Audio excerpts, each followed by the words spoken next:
Hi, everyone. It's Alec Crawford, your host for the AI Risk Reward podcast. And our special guest today is Lucia Dore, founder at the Lucia Dore Consultancy. Welcome. Hi, Alec. Thank you very much for having me, and I Yeah, it's appreciate it. it's great to have you here all the way from New Zealand. And you've got some cool stuff behind you, which only our YouTube watchers can see. Why don't you tell us a little bit about it? Well, it's 11:30 here behind me. I've got a mixture of all the Maori art. I mean, that's the different Maori fish hooks and things, and then there's the Egyptian. That's what it's about. So it's a mixture of. We are obviously Maori is the Polynesian start. Oh no. Well, very cool. So, let's talk a little bit about your early career. Obviously, you did things in economics and the government, political development, and then you shifted to journalism early on. What inspired that? Now, I moved to journalism when, after my third year in the New Zealand Treasury as a macroeconomist, because I was forecasting inflation operating surplus. And then I decided that I'd like use it for better things. There was a lot happening at that time in government and in the media. And then I did a once I postponed going to journalism school for a year because I went over to I I climbed 18,500 feet up Mount Everest and stuff like that, and outward bound, and I did that for that year, and then I came back and I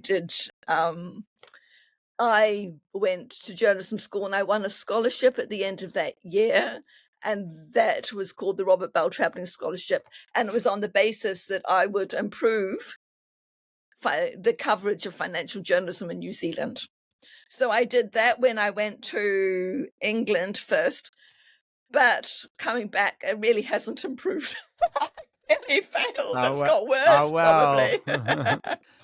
Well, So I think that's probably going to be a problem with AI. I mean, I think companies started using AI to do simple things like report sports scores, and it's just I don't know if you remember this, but the head of Sports Illustrated got fired a couple years ago for basically pretending that there was a human writer when AI was writing articles. yeah, now I have actually done a study with some people there in the Middle East. There is an institute called AI and media and journalism, etc. So, and there is a unit of LSE, London School of Economics, that looks at media and journalism and AI. And it's about using, as you say, just using AI for different types of work. For the mundane tasks, you use AI, but not for the proper task. So it should free up journalists, but people haven't been using it for that. Yeah, exactly. So, do you believe your experience living in multiple countries gives you an edge in journalism? Oh, I think so. I think, well, I have a website completely, and then people have come to me about, particularly on the Middle East, because I know the politics and economics of the Middle East. Although I was in finance, everything comes back to that. Yep, exactly. So, and um, AI comes into play in the Middle East because they're so big on um, the cryptocurrencies now.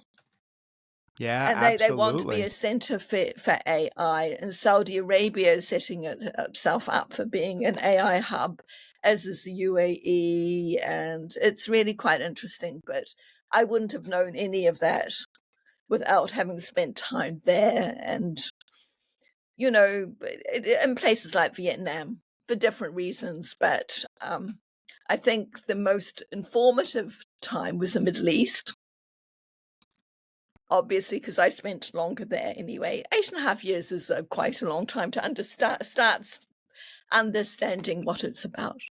Yeah, absolutely. Well, look, I sit on the executive board of the Global AI Ethics Committee, and it's interesting to look around the world. And obviously, the U.S. is doing a lot in AI, and China is, and some other countries. But there are countries that are going to get left behind too, and that could end up being a Well, I problem. think what is interesting is that you're mentioning all the countries in the West, Mm-hmm. and their understanding of ethics is different to Eastern cultures, or the Middle East, for example, or Asia, etc. So that needs to be taken more into account, I think, when it comes Of to course. Yeah, we definitely understanding think that. about that. So what's your take on the development of AI in the Middle East? Is that going to be a good thing, a bad thing? I think it's a good thing for the Middle East. And I mean, their aim ultimately is to attract investors. Of course. And I suppose, and I've just been working with Asia on cryptocurrency, and they are ahead of a lot of Europe and the West in terms of being able to understand what is needed, trying to get a balance between regulatory reforms and actually enable people to work with cryptocurrency and take it out and do things with it. And it's not as easy as is made out. That's all I can say. Yeah, definitely agree with that. Yeah. I mean, I think, look, we're just at the infancy of regulation of AI and cryptocurrency and things like that. It's going to be going on for a while. And it's a way behind.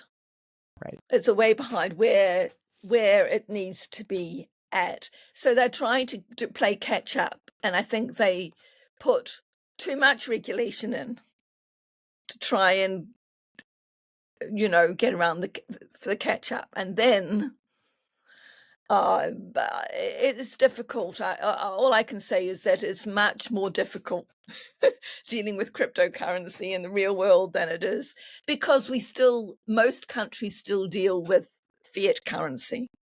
Yes, of course. And you talked about a book earlier on, The Magus by John Fowles. Tell our listeners about that and pitch the book to them. Although, well, I remember reading it when I was in the Greek islands, which was appropriate because it is set in Greece, I think, and it's about a magician.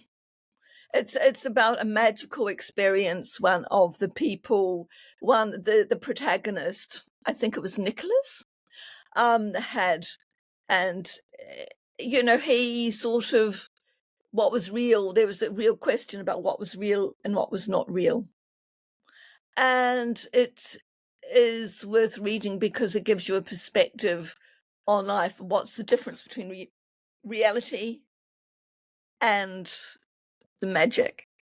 And they both come Yeah, together in that book. That's interesting.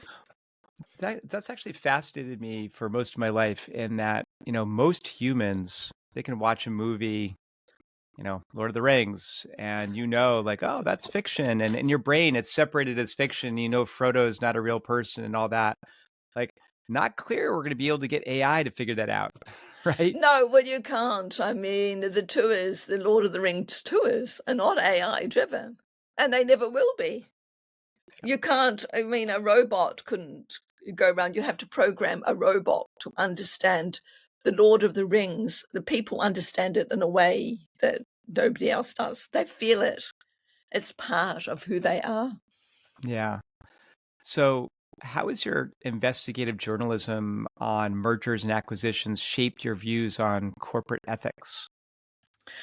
I think, well, from both sides, from the side of the investor, I think that it's us, it's called into question what is right and what is wrong in terms of being integrate companies and what is good and what is not, how you keep employees, how are they happy? Are they happy with the integration?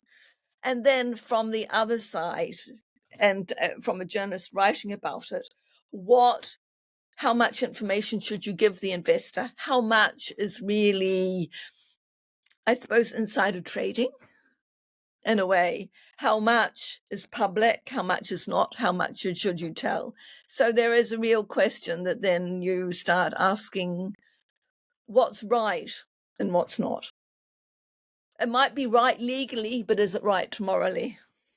Right. Well, that's a much different question, and it's amazing how companies will blow the winds. Just look at Mark Zuckerberg, right? Where Well, look at the you know, moment, yeah. yeah, just yeah, we're gonna skip all that checking stuff now that Trump's in It office. didn't matter. It doesn't matter. It mattered before, but it doesn't matter now.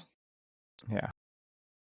So tell us a little bit about Kate Crawford. Some of our audience may not know who she is. Well, she's initially an Australian academic. She's quite young, and now she's living in America, and she's written a number of books, and one of them is she works for Microsoft now, one of the Microsoft now, so she's involved in AI and developing it, but she looks at ethics and the social construct. She's an artist as well, so she brings in all the and a musician, so she brings in those aspects as to what AI is about. And she's written a book called AI Atlas, and it's about the politics, and it talks about the mining of particular, how the world's resources are used for AI. And you question whether that is right or not. So there's a lot of things that we think is normal, but you do need that, like Nvidia, for example. Yeah, and tell us more of your concerns about AI and ethics. Well, I think that, and I was reading again about it, um, I think the real problem is understanding different cultures, and they have different perspectives. And I was just reading about Africa and ethics. And it's interesting that Africa is about 16% of the world's population, but you wouldn't know that from the way AI is constructed, because their view of ethics is different. You can say the Australian Aborigine is different too, because they talk about dream time. Now that's different to what AI is about. For the most part, AI robots and everything is developed from the male perspective, from a Western male perspective. And that doesn't suit all cultures. So therefore they make decisions based on that. So it becomes culturally bound. So there are a lot of concerns about that, and about how AI is used in terms of things like climate change, etc. I mean, and I remember writing about 61% or something from a survey that was done in about 2019 from Pegasystems, that people would be concerned about the ethical aspects of AI, whether it meets their ethical concerns like climate change. And they say with seniors, and I've written on seniors, is that the more ethical considerations are taken into account, the more likely seniors are to embrace technology. Absolutely, that makes total sense. They And sound more concerned about things like that. yeah, and going back to journalism, were there any specific stories or investigations during your career that led to significant corporate or political consequences? Well, I remember doing one story on the stock exchanges, the merging of the stock exchanges. London, the UAE was two. Stock exchange ended up working, I think, I can't remember.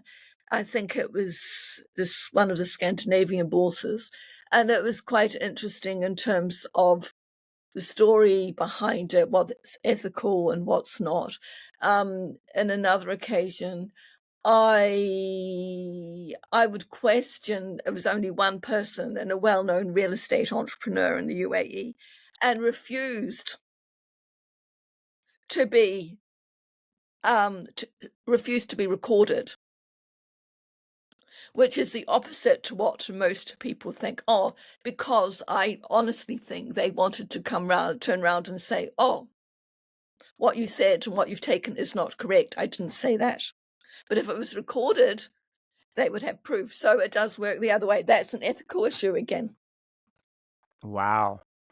And obviously you're the author of Seniority. What were your key takeaways about the intersection of AI, technology, and aging population? Well, I think seniors, for the most part, are more willing to embrace technology if they're taught how.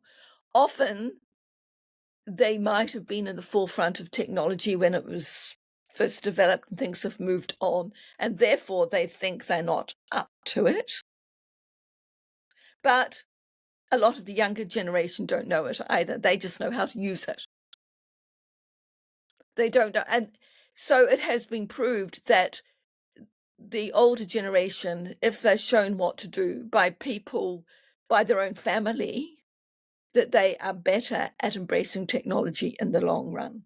And a lot of the things that they think, oh, we don't like technology that they use, whether it's particularly in healthcare and in the kitchen, it might all be driven by AI, but they don't know that. And the problem is that with smartphones and whatever, often they're designed for the younger person, not for the older person who might have difficulty touching or viewing or something. So things have to be designed differently for an older generation. And I think a couple of years ago, one of the Nokia, I think, said that smartphones would soon be out of fashion. Everybody would be wearing glasses and by 2030. It's like, you get a senior to do that. Well, maybe that's a good thing. Maybe they don't need to worry about then designing all that. But there have been some companies that have designed their gadgets specifically for seniors. Oh, that's great. Well, anytime someone talks about a prediction for technology 10 or 20 years in advance, I go, "Where's my flying car?" Exactly. I mean, I think driverless cars, if they were to happen finally, uh, um, they are, despite what seniors fear, they're probably a boost to seniors because it allows them to Yeah, keep driving for longer. I know my father is a good example. I mean, his car had all the bits and the bobs. It wasn't completely driverless, but allowed him to keep driving for a long, long time, probably after he should have done because the AI enabled him to do that. yeah, kept them safe, absolutely. So as a thought leader in communication strategy, how do you see AI disrupting traditional modes of media outreach? Oh, I think AI in communication will be is really important in terms of the fact that I think your outreach can be a lot greater. You can also write more things, you can collect more information about communication. And I think it will probably boost it rather than anything else. I think that it's probably a good thing, but AI will generally probably boost communication and enable a wider reach, particularly again on social media. Whether it works or not, that's a different question, but AI will do that. I work also a lot with AI in education, and that there is probably the area communication and education are probably the areas and healthcare which are probably where there is the greatest change. AI in education all the time. I mean, the teachers and the students will use that all the time. Absolutely. Now, if you were to design brand new an AI tool for journalists, what would its primary function be and why? I'm not sure, really. Good question. I think probably um deciphering information. I edit quite a lot of work from overseas with the journalists, and what's interesting is that the AI is used for checking for all the grammar. And that really, initially, I thought, oh, maybe it isn't so, but it is quite useful in that it gives you an extra tool by which you can reduce the number of words in a sentence, for example. But I think I would design probably something that would allow information to be used more to decipher information. I would also design something which allows the reader to read all sorts of different information from different perspectives, and Oh, interesting. allow the reader to make up their mind. That's great. I mean, that's actually Because something at the that moment, I mean, one of the things I is there's too much censorship, and yeah, AI is allowing that to happen. There is probably too much reliance, both by probably by the writers and by the readers on the use of AI. So I think that you can design something where the readers can probably get a perspective on a subject, or they can make up their minds on a subject with different perspectives given to it. gotcha. And what's going on with AI in New Zealand? Like anybody outside of New Zealand, I'm going to tell you, we don't Well, know. I don't know really. It seems that, I mean, we have a minister of technology on AI. There's also a minister for seniors, by the way, which is Very unusual. convenient for you. Yeah, and Minister of AI. And at the moment, they want New Zealand to be a hub for Mm, AI. And I know that when Microsoft, I think it was Microsoft, was looking for a hub in Asia to set up a different, they were looking at either Sydney or Auckland. They went to Auckland. oh, So AI is probably taking on a different dimension. I suspect New Zealand will be a place where there's a testing ground for a lot of AI developments. That was the case. That's been the case for a lot of the financial services.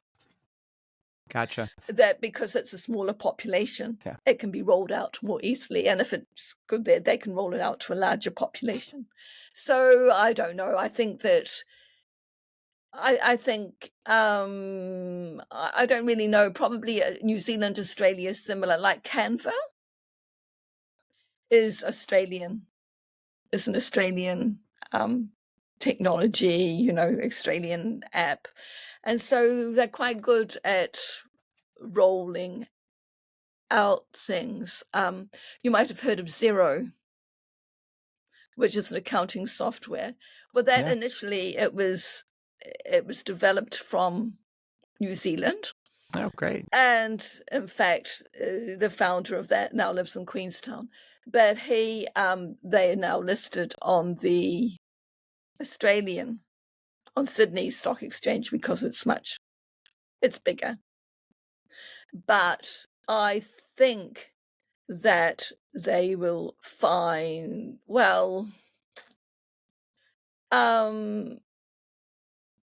yeah, I mean, they're very good. New Zealand's very good at cloud-based, developing cloud-based applications, which Xero is.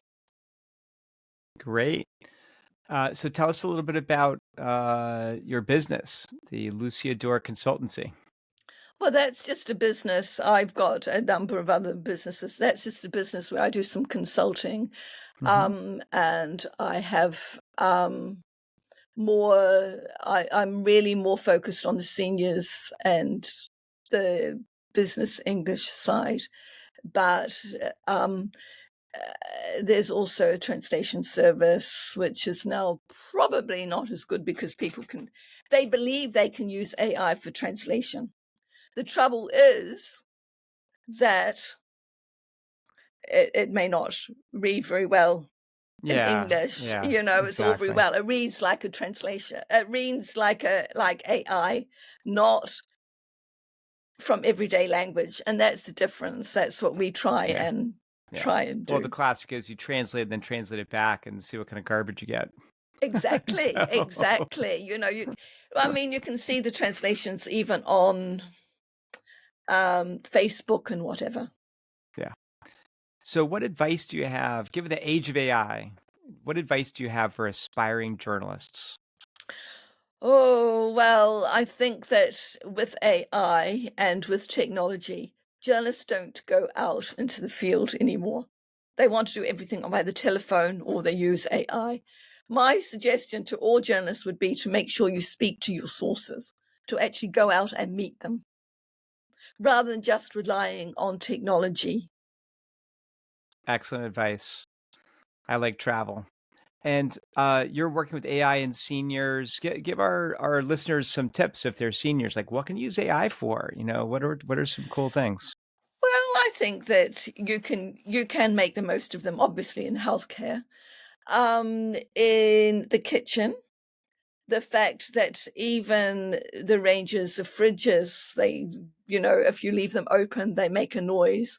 Mm, The Some stovetops, they'll make a noise if you spill any water and things like that. I mean, I think that they have to be sure. But if seniors want to go into the workforce, to go mhm. back into the workforce, and that's difficult to determine. I mean, if you're over 60 or whatever, you might choose to learn more about the latest technology, about and don't be the biggest problem that seniors have to overcome is fear. The fear that Yeah, they will be wrong, right. the fear that they won't get it right, but nobody does. It takes a little Yeah, while. I mean, my father was nearly 88 when he died, but he was very good on technology. And he would embrace it. My mother was not. So yeah. I Well, think I think they just automatically think, oh, it's all bad, but it isn't all bad. I mean, I think seniors can also benefit from, say, internet banking yeah, absolutely. and learning about that, because they're giving away of checks. It'll become a cashless society, and people will have to know about the internet, and they Yeah, can learn about that quite quickly. yeah. Awesome. All right. So our next section is called underrated or overrated. So I'm going to mention some things, and you can tell us whether you think they're underrated or overrated and why. So we're going to kick it off with New Zealand wine, underrated or overrated? Well, I don't know how it's perceived overseas, but we always buy New Zealand wine. It's overrated in New Zealand in terms of its expense, but it's not probably overrated in taste. I think New Okay. Zealand wine overseas is probably as good as anywhere, to be honest. White wine rather than red. You have to be careful where you buy your red wine. Red wine is better from Australia, white wine from New Zealand, All largely, right. I'm except going to for go with Pinot underrated. Noir. Underrated if you're not in New Zealand is what's Yeah, happening. Pinot Noir maybe is probably the best New Zealand wine, Oh. red Mergers wine. and acquisitions reporting, underrated or overrated? I think it's underrated. I think it's way more important than what people want it or want to believe. I think that it has greater significance and impact on people, the mergers. The Financial Times Group, underrated or overrated?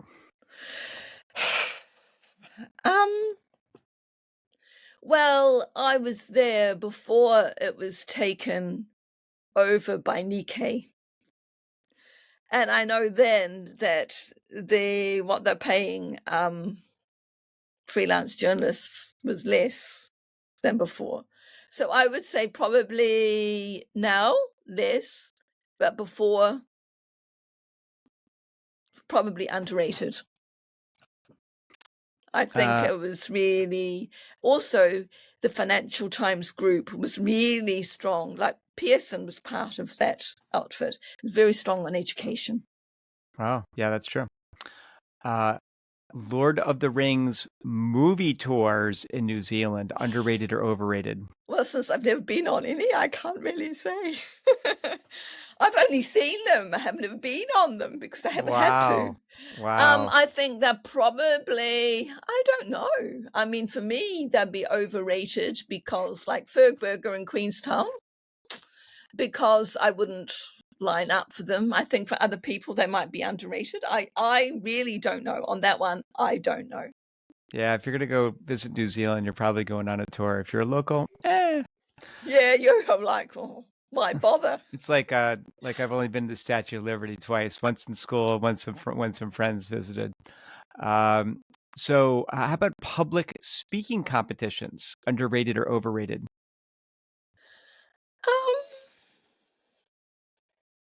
I think they're overrated. I think that people maybe put too much emphasis on winning a competition rather than achieving, because it's very subjective. What's good or what's not? It's subjective. So I think they're probably more like Toastmasters, for example, the Yes. Toastmasters competition. Yep. I mean, maybe that's overrated. South Pacific Film Festival, underrated or overrated? Mm, let me think. Probably underrated. I think there are a lot more interesting films, short films, in the festival than are suggested.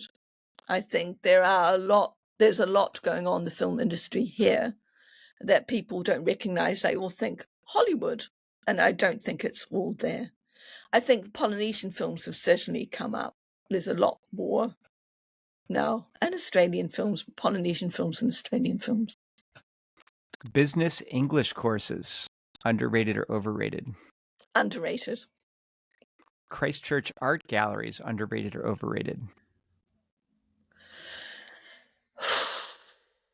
Probably underrated. Maybe I'd say that because I know a couple of artists who exhibit in Christchurch, and I think their work is probably underrated. AI assisted journalism tools, underrated or overrated? Mm, probably underrated. I think journalists have been reluctant to embrace the tools that are available. And some Buying have up, put that, but some journalists, while others have probably put too much emphasis on them, but they're probably, for the most part, they're probably underrated. right, or used AI and gotten fired from the prior Yeah, story. exactly. They say that they haven't used AI, and they have. Oops. Buying a morning baguette in Paris, underrated or overrated? I think it depends. If you do it all the time, it's overrated. If you don't do it very often, it's underrated.